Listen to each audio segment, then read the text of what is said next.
안녕하세요. 방방입니다. 정치평론가 진중권이 시사저널 TV에서 민주당이 대의원제를 축소하면 신앙공동체를 만드는 꼴이다. 왜냐면 광신자들에게 결정권을 넘겨서 당 전체가 아닌 이재명 1인 체제를 유지하는 데 유리하기 때문이다라는 이야기를 했어요. 제가 그걸 듣고 거듭 놀란 게, 와, 이게 정치에 대해서 가지고 있는 생각이며 동시에 종교에 대해서 가지고 있는 생각이구나. 이건 정치 혐오일까, 종교 혐오일까? 실로 둘 다를 나란히 날리는 일타쌍피의 화법이었죠. 그래도 정치는 상식의 영역이어야 하는데 라는 그런 전제가 있기 때문에 몰상식한 종교 영역보다는 나은 거예요. 그러니까 종교가 문제인 거예요. 1인 체제를 유지하기 위해서 광신자들이 모여있는 그런 신앙 공동체. 아주 비이성적인 단체. 이게 종교 이미지라는 거죠. 그런데 최근 종교계에서 이상한 일들이 일어나긴 했어요. 자승승녀. 이 자승스님은 전 총무원장으로 가장 높은 분인 거죠, 조계종단에서. 그런데 지난 11월 29일 칠장사에서 자살로, 그것도 사찰의 전각을 방화하며 생을 마감한 매우 기이한 사건이 일어난 거예요.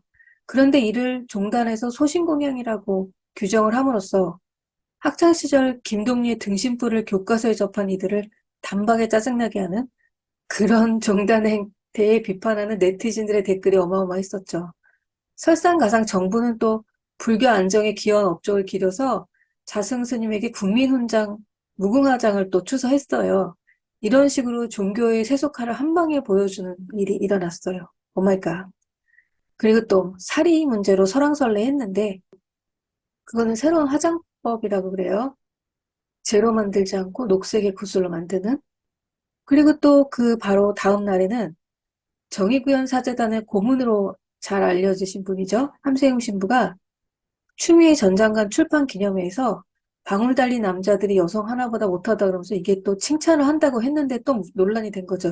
이건 또 여성 비하일까요? 남성 비하일까요? 이것도 일타쌍피 화법이죠. 남성 우위를 전제로 해서 여성 칭찬을 했는데 이게 좀 방울이라는 저열한 이런 용어로 저격을 하다 보니 대중적으로 꽤 알려진 이 종교인에 대한 또 비판이 일었고요. 이건 또 뭐야? 이런 생각이 들게 만드는 그런 사건이긴 했습니다.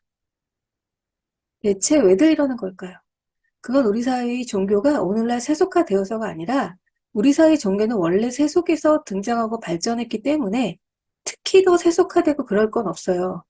종교 권력이란 게 세속 권력과 함께 성장하지 않으면 확장되기 어렵죠. 그리고 그가 한국의 제도 종교는 종교의 세속화 전략에 힘입어 정치 권력과 연합하며 급성장했어요. 민주주의 사회에서 교단이 보유한 신자 수는 그 유권자 수니까 교단이 확장이 된다는 건 그만큼 정치적으로, 세상적으로 영향력을 더 많이 발휘하게 되는 거니까 당연한 일이기도 하죠. 신자 수는 유권자 수.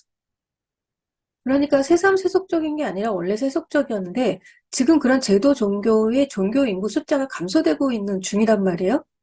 그런 상태인 거죠.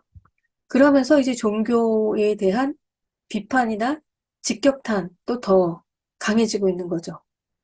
성공하고 있는 교회에서 내세우고 있는 전략은 바로 이런 거였단 말이에요. 건강하고 부. 이게 그 구원의 상징이거든요. 이것도 일다삼피예요.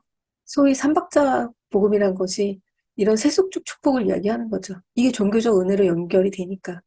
실제로 오늘날 제도 종교 인구 숫자가 줄어들고 있을 때에는 이런 것들이 더 비난을 받죠.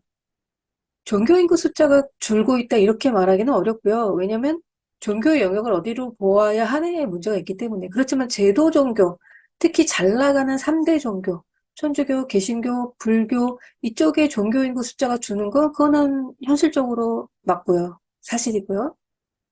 종교 인구수 자체가 준다고 말할 수 있을까? 그거는 또 다른 문제고요. 그러나 제도 종교 인구 숫자가 줄고 있는 건 맞아요. 그랬을 때 한국 사회의 종교 상황이 이런데 비이성적이고 몰상식한 행동이 나오면 광신도 신앙 공동체 같다고 말하는 게 과연 맞을까? 이제 그 문제인 거예요. 저는 아니라고 봐요. 왜냐면 탈세속화를 지향하는 종교는 대중의 관심을 끌지 못해요. 대중의 관심이 바뀌기 때문에 문제를 일으키지도 일으킬 수도 없어요. 오직 세속화를 지향하는 종교만이 사회에 도움이 되기도 하고 폐해가 되기도 하고 그렇죠. 한국 사회는 그래요. 그러니까 우리 사회 여기저기 군데군데 맹목적인 신앙 공동체가 존재하는 건 종교의 영향이 아니라는 거예요. 한국의 종교는 토착이나 외래나 주류는 원래 다 현세적이고 세속적인 기복 신앙이었어요. 비단 한국의 종교뿐만이 아니라 주류는 본디 다 그랬어요. 그래서 대세가 된 거니까요. 다시 처음으로 돌아가서 자승승려의 방화, 자살, 그리고 함세웅 신부의 비하 막말, 그게 종교의 문제일까요? 아니라는 거예요. 종교인의 행위라고 해서 종교적이라거나 종교성이 있다거나 그렇지 않아요. 단지 종교인을 직업으로 갖고 있거나 아니면 전생의 업으로 가졌든 그건 개인의 정체성일 뿐인 거죠. 이는 한국의 주류 종교가 이미 충분히 세속적이라 충분히 합리적이고 충분히 근대적이어서 여기서 말하는 합리성이라는 건 결국 나에게 이득이 돼 이렇게 귀착이 됐을 때 우리는 그걸 합리적이라고 얘기를 하는 거죠. 우리가 합리적이라고 말하는 것의 태반은요. 사실 다 그거예요. 나한테 무슨 이득이 있는데 이거예요. 그러니까 충분히 탈종교적이어서 드러난 현상이라는 얘기예요. 종교적이어서 드러난 현상이 아니라 탈종교적이어서 드러난 현상이다. 그런 얘기죠. 정치가 미쳐 들어갈 때 우리 국민의 다수가 분노에 차 있기 때문이라는 생각을 하지 않고 국민은 멀쩡한데 정치만 아수라판인 것처럼 말하는 경우가 있어요. 우리나라 각계 각층의 수준은 되게 높은데 정치만 뭐 이렇게 말하는 경우가 있죠. 정치만 학급이라느니 사류라느니 이게 민주주의 사회가 아니라면 그럴 수도 있겠지만 우리 사회는 민주주의 사회이기 때문에 그럴 수가 없어요. 분명 대한민국 국민의 소수는 뛰어나죠. 한류 열풍을 만들고 K 시리즈를 줄줄이 만들어내죠. 자랑스럽죠. 그런데 그들은 소수 중 소수 아주 극소수예요. 대한민국 평균은 지금 딱 여당 모습이고 야당 모습이에요. 자신의 이익을 위해서라면 국가라고 못 팔아먹을까? 잘 생각해 보세요. 나와 내 가족을 위해서라면 그깟 공동체 윤리가 대수일까? 이게 지금 다수가 아닐까? 왜냐면 내가 죽을 만큼 자존심 다 버리고 눈치 보고 노력하고 그러고 있단 말이야. 대한민국 사람들은. 그러니까 거기에 대한 보상 심리가 굉장히 커요. 여기에 누가 감히 도덕이니 법이니 그런 약자들의 잣대를 들이대겠어요. 네가 내 인생 대신 살아줄 거야? 이렇게 된단 말이에요. 이런 태도로 사는 사람들이 저는 다수라고 생각하고 평균적이라고 생각을 해요. 이게 그냥 딱 지금의 대한민국 평균 모습인 거죠. 그러니까 정치만 하려는 식으로 말하면 그거는 사실은 비겁한 거죠. 정권 잡을 때마다 이때다 싶어 검찰을 휘둘러 정적만 제거하고 권력 잡은 자신들은 보호하며 비리 저지르는 꼴이 너무 보기가 싫어요, 국민들이. 그래서 어떻게 버렸어요? 검찰총장을 아예 대통령으로 뽑아버렸어요. 그게 국민 다수가 선택한 거예요. 그리고 편가르기 갈라치기 나쁘다고 욕하지만 사실은 그런 정치인들에게 대리만족을 느껴서 지금의 이런 극단적인 양당 체제를 만들었어요. 누가 국민이, 다수의 국민이. 그런데 나는 아니야. 물론 나는 아닐 수 있어요. 왜냐면 모두가 다 평균은 아닌 거니까. 그렇지만 이게 평균이고 이게 대세라는 이야기예요. 왜? 우리는 민주주의 사회에 살고 있으니까 다수에 의해서 선택하고 있는 거 맞잖아요. 우리 대한민국이 민주주의가 아니라면 상관없어요. 그렇지만 민주주의입니다. 국민은 괴대지 되게 많이 하죠. 근데 국회의원도 국민투표로 뽑고 대통령도 국민투표로 뽑고 우린 그런 나라예요. 국민이 개돼지여서 그렇다고 그것 저는 정말 말도 안 되는 소리라고 생각해요. 무슨 개돼지가 나만 잘 살겠다고 영끌해서 아파트 사고 주식하고 코인하고 그러겠어요. 개돼지가 아니어서 영끌하는 거고 개돼지가 아니어서 사기치는 거고 개돼지가 아니어서 결혼도 안 하고 아이도 안 낳는 거예요. 개돼지가 아니어서 다른 사람은 다 망해도 나는 괜찮을 거란 그런 도박 심리에 빠지는 거죠. 그게 인간의 심리지 어떻게 개돼지의 심리겠어요. 물론 여기서 말하는 개돼지가 100% 개돼지라기보다는 비유적 표현이긴 하지만 그럼에도 불구하고 저는 이 비유적 표현의 적합성을 문제 삼는 거예요. 적합하지 않아요. 개돼지한테 미안한 일이지 오히려. 개돼지가 그렇게까지 증오와 혐오를 할까요? 그렇게 시기와 질투를 하고요. 그래서 분노를 느끼고 그럴까요? 지금 현재 대한민국의 평균은 분노, 혐오, 증오, 불안, 두려움 이런 데 굉장히 사로잡혀 있어요. 그러니까 그런 증오와 혐오가 작금의 정치인들이 하급이라 그런 게 아니라 국민 다수가 현재 그런 상태에 놓여 있기 때문에 지금 현재 우리 사회가 되게 비열하고 교활한 사람이 성공하는 사회 그게 문제가 아니고요. 차라리 그러면은 그 사람만 문제 삼으면 되거든요. 근데 그게 아니라 누구든 출세하면 언제든 비호하고 교활해져도 괜찮은 사회라서 문제가 되는 거죠. 그러니까 다수는 타락할 기회가 없어서 타락하지 못했을 뿐인 거예요. 이게 문제인 거예요, 이게. 누구나 타락할 씨앗을 가지고 있다라는 게 문제인 거예요. 그러니까 여야 구분이 무슨 소용이 있고 진보 보수가 무슨 기준이 되겠습니까? 나를 잘 살게 해주든 아니면 나의 증오나 혐오를 인정해 주든 그러면 내 편인걸요.